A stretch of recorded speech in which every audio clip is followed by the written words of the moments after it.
Hello, welcome back. This session we will see the second type of sliding window protocol, that is select to repeat. We have already seen the first type, that is go back N, right? So what happens when the receiver receives an errored frame, that frame will be discarded and all the subsequent frames also will be discarded, right? And sender will later time out and will retransmit all the frames starting from the errored one. All these will be retransmitted again. So this is go back N. So it assumes that there is only one buffer in the receiver, right? That is why it is not able to buffer all these correctly received frames. It simply discards this frame and all the subsequent ones also. So definitely it creates a lot of retransmissions, right? So not suitable for a channel with a high error rate, just like example wireless network. If you are using this, that will affect this channel utilization in a negative way. So how can we reduce this number of retransmission? So if the receiver is provided with enough buffer space, it could have save all these subsequent frames, right? Correctly received frames in its buffer, and later when this frame in error is received correctly, it could have rearranged all these in the correct order and can hand over to the network layer, right? So this is the second approach, that is providing enough buffer space in the receiver and retransmitting only the errored one. Okay, that is why it is called selective repeat. Repeating only the selected one, only the errored one. Okay. You can see this example. The first two frames are received correctly and provided a corresponding acknowledgement back. And what about frame 2? Let us assume that that frame is lost. It is not at all received in the receiver. Okay. So this receiver is expecting frame 2, but it receives frame 3. So what this receiver will do is, it will send back a negative acknowledgement, NAK2. It has two different interpretation.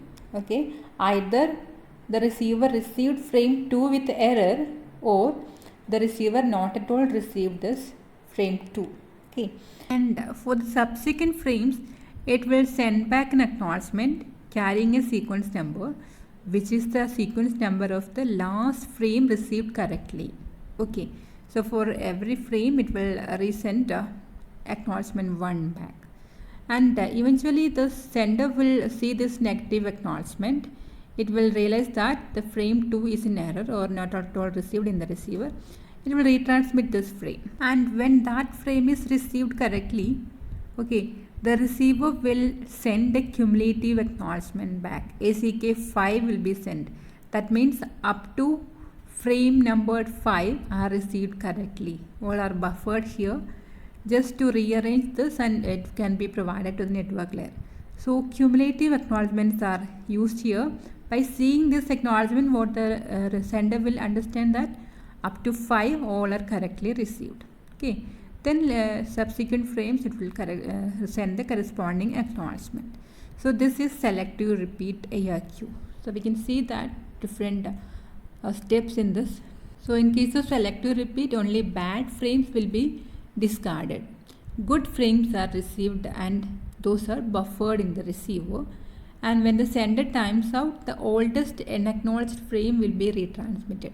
If you are not using a negative acknowledgement, this will be the procedure. Eventually the sender will times out and the oldest unacknowledged frame will be retransmitted. Okay.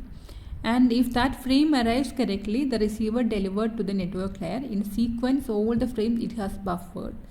So it will rearrange all the frames in the buffer in the correct order and will deliver to the network layer. So using this negative acknowledgement, we can speed up the retransmission, right? Without waiting for the sender to time out. Whenever the sender sees this negative acknowledgement, it can retransmit the errored or lost frame, thereby increase the speed of retransmission. And this cumulative acknowledgement solve the lost acknowledgement problem. So in between, if there is some acknowledgement is lost, positive acknowledgement is lost, since this technique uses cumulative acknowledgement, so if the final acknowledgement is received correctly, the sender can assume that all are received properly, right? So if some of the acknowledgement is lost also, using this cumulative acknowledgement, the problem can be solved. This technique reduces the number of retransmission to a great extent. And only thing is, large amount of buffer space is required in the receiver, especially if the window size is large. That much frame is to be buffered in the receiver, right? So buffer space should be enough in the receiver. So in which scenario this go back N can be used, and when this select to repeat can be used?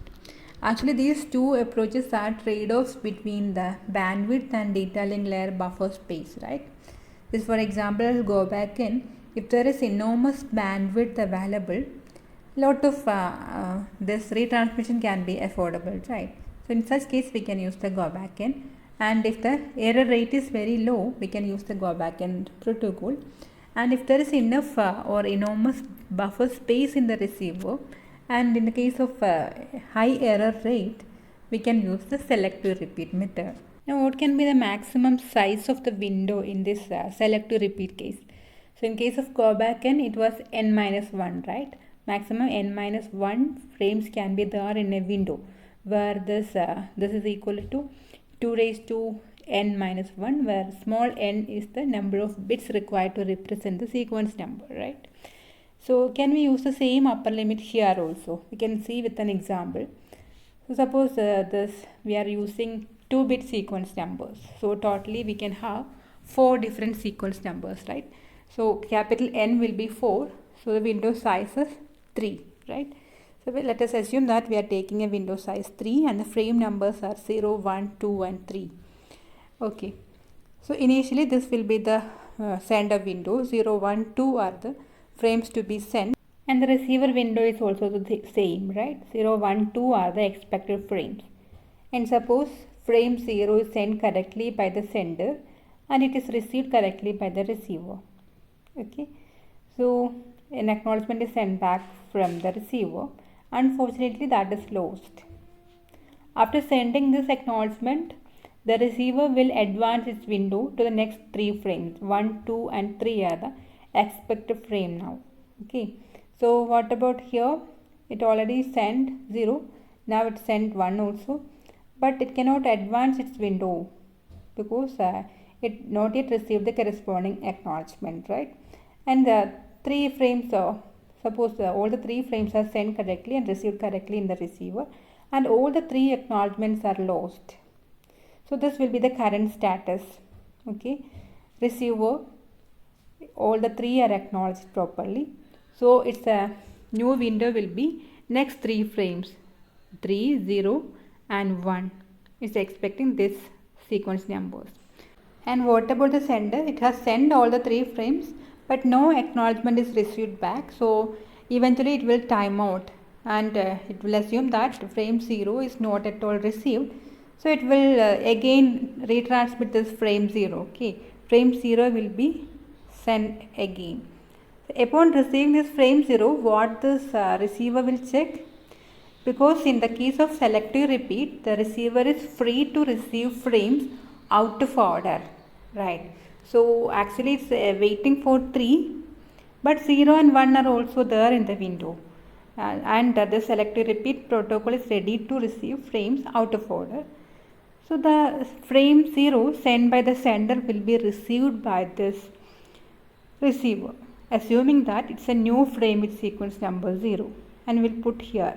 Actually, it was a duplicate. The same frame 0 was resent by this sender. So this receiver wrongly received a duplicate frame. So if you are putting this as the maximum window size in selective repeat, there can be error in reception. Okay. So what should be the maximum size in case of this selective repeat?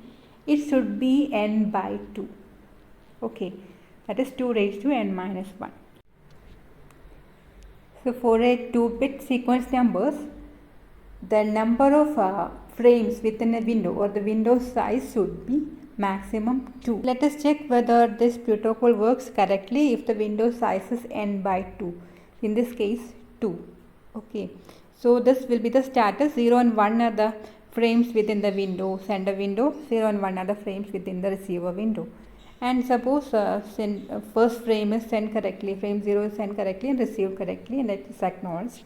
Second frame also sent and received correctly, but the same thing happens. These two acknowledgements are lost. Okay. So what happens after acknowledging these two frames? The receiver will advance its window to the next two frames, 2 and 3.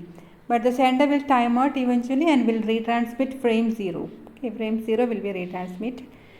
Then the receiver will check whether this frame 0 falls within the current window. No, it's not there in the window, right? So it will be simply discarded.